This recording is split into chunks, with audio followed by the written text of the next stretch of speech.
امين. الحمد لله رب العالمين والعاقبة للمتقين والصلاة والسلام على أشرف الأنبياء والمرسلين.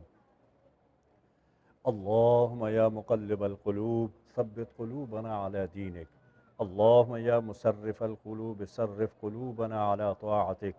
اللهم اغفر لنا وارحمنا وعافينا واعف عنا وأرضنا وأرض عنا وأدخلنا الجنة ونجنا من النار وأصلح لنا شأننا كله. اللهم أحسن عاقبتنا في الأمور كلها وأجرنا من خزي الدنيا وعذاب الآخرة. اللهم اقسم لنا من خشيتك ما تحول به بيننا وبين معصيتك، ومن طاعتك ما تبلغنا به جنتك، ومن اليقين ما تهون به علينا مسائب الدنيا، ومتعنا بأسماعنا وأبصارنا وقوتنا ما أحييتنا، واجعلها الوارث منا، واجعل سأرنا على من ظلمنا، وانصرنا على من عادانا، ولا تجعل مصيبتنا في ديننا، ولا تجعل الدنيا همنا، ولا تجعل الدنيا في غمنا. اللهم ربنا آتنا في الدنيا حسنة وفي الآخرة حسنة وقنا عذاب النار. اللهم إنك آمن من كل شيء، وكل شيء خائف منك، فبأمنك من كل شيء، وبخوف كل شيء منك آمني مما أخاف.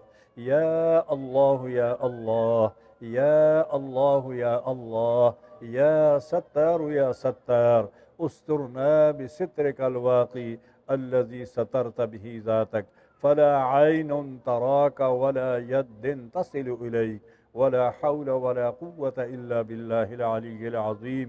حسبي الله ونعم الوكيل، نعم المولى ونعم النصير. اللهم إنك عفو تحب العفو فاعف عنا يا أرحم الراحمين. اللهم إني أعوذ بك من عذاب القبر ووسوسة الصدر وشتات الأمر، وأعوذ بك من شر ما تجيء به الريح. اللهم احفظنا بالإسلام قائما، واحفظنا بالإسلام قاعدا، واحفظنا بالإسلام راقدا، ولا تشمت بي عدوا ولا حاسدا. اللهم أنت ربي لا إله إلا أنت، خلقتني وأنا عبدك، وأنا على عهدك ووعدك ما استطعت، أعوذ بك من شر ما صنعت، أبوء لك بنعمتك علي وأبوء بذنبي، فاغفر لي فإنه لا يغفر الذنوب إلا أنت. يا ودود يا ودود يا ذا العرش المجيد، يا مبدئ يا معيد، يا فعال لما يريد. اللهم ربنا تقبل منا إنك أنت السميع العليم، وتب علينا إنك أنت التواب الرحيم. الہ العالمین اس ادارے کو کامیاب فرما، یا اللہ اس کو مزید خدمت کرنے کی ان ساتھیوں کو توفیق عطا فرما، جتنے لوگوں بھی اس میں حصہ لیا یا اللہ سب کو اس کا اجر اور اس کا ثواب عطا فرما۔ الہ العالمین اس کو دن دگنا رات چگنا ترقی عطا فرما۔ یا اللہ اس ادارے کو اتنا زیادہ بڑھا دیتا کہ گھر گھر میں اس کی روشنی پہنچے، گھر گھر میں یا اللہ اللہ کے رسول اس کے قرآن کی آواز الہ العالمین اس میں پہنچے۔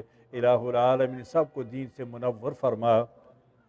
اللهم ربنا تقبل منا إنك أنت السميع العليم، وتب علينا إنك أنت التواب.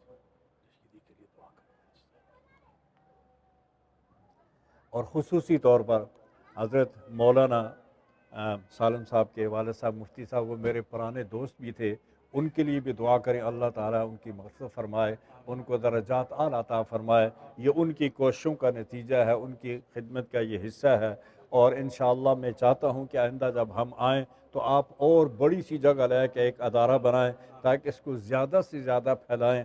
اللہ تعالیٰ آپ کی عمر میں، آپ کے مال میں برکت عطا فرمائیں گے، اس کی وجہ سے اللہ تعالیٰ آپ کی بھی، آپ کی بچوں کی حفاظت فرمائیں گے، اور اللہ تعالیٰ ہم سب کو اس میں حصہ لینے کی توفیق عطا فرمائے، اور جن جن ساتھیوں نے اس میں حصہ لیا ہے اللہ تعالیٰ ان کا حصہ قبول فرمائے۔